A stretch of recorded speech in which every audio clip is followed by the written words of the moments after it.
Pernah nggak sih Anda lagi belanja bulanan, terus pas bayar di kasir kaget kok tagihannya jadi bengkak banget? Nah, Anda mungkin mikir, apa ya yang salah?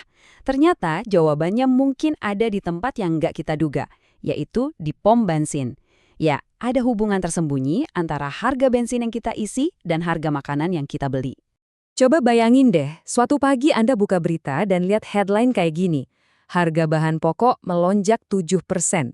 Ini bukan cuma angka di koran loh, ini beneran kejadian dan langsung kerasa banget di kantong kita semua.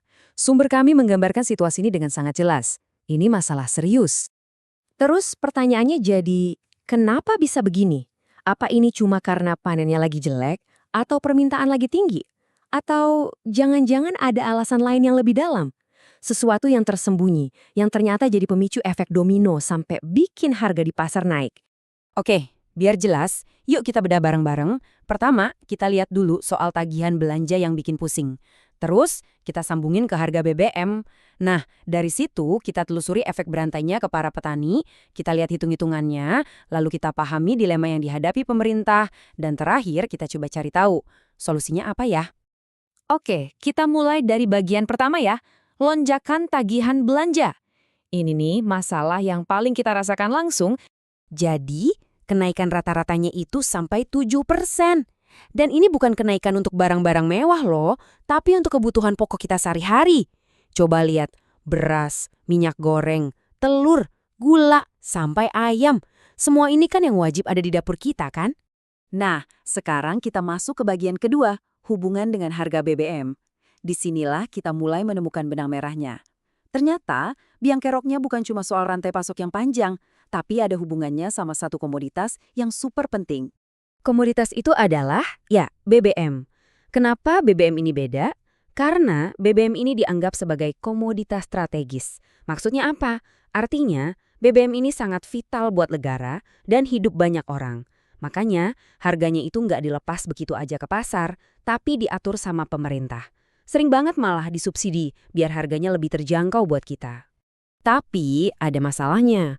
Subsidi itu kan butuh biaya besar. Kalau harga minyak dunia naik terus, pemerintah akhirnya ada di persimpangan jalan yang sulit. Mereka harus menyeimbangkan anggaran negara. Dan kadang, pilihan satu-satunya adalah ya menyesuaikan harga BBM di dalam negeri. Keputusan inilah yang efeknya bisa kemana-mana. Dan disinilah ceritanya jadi makin menarik.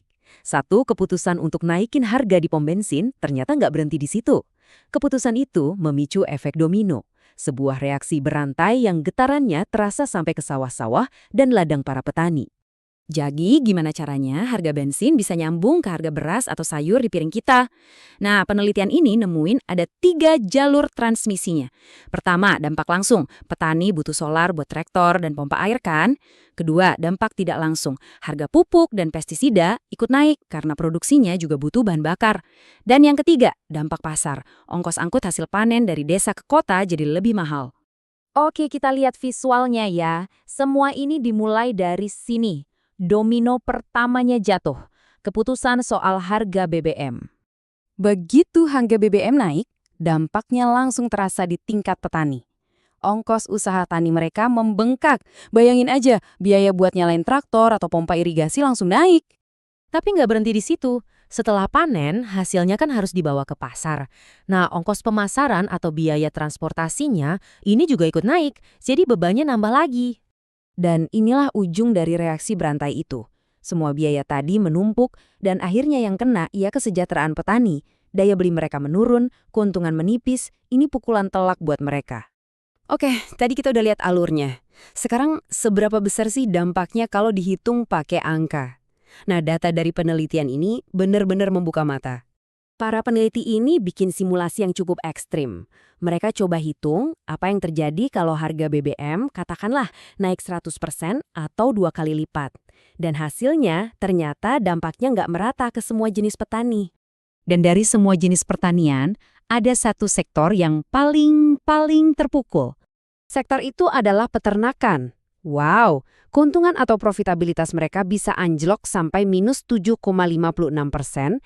Ini angka yang besar banget dan menunjukkan betapa rentannya para peternak kita terhadap fluktuasi harga bahan bakar. Kalau kita bandingkan, perbedaannya kelihatan jelas banget. Di satu sisi, ada peternakan yang profitnya turun sampai 7,56%. Di sisi lain, ada pertanian pangan dan hortikultura seperti sayur dan buah yang turunnya hanya sekitar 1,42%.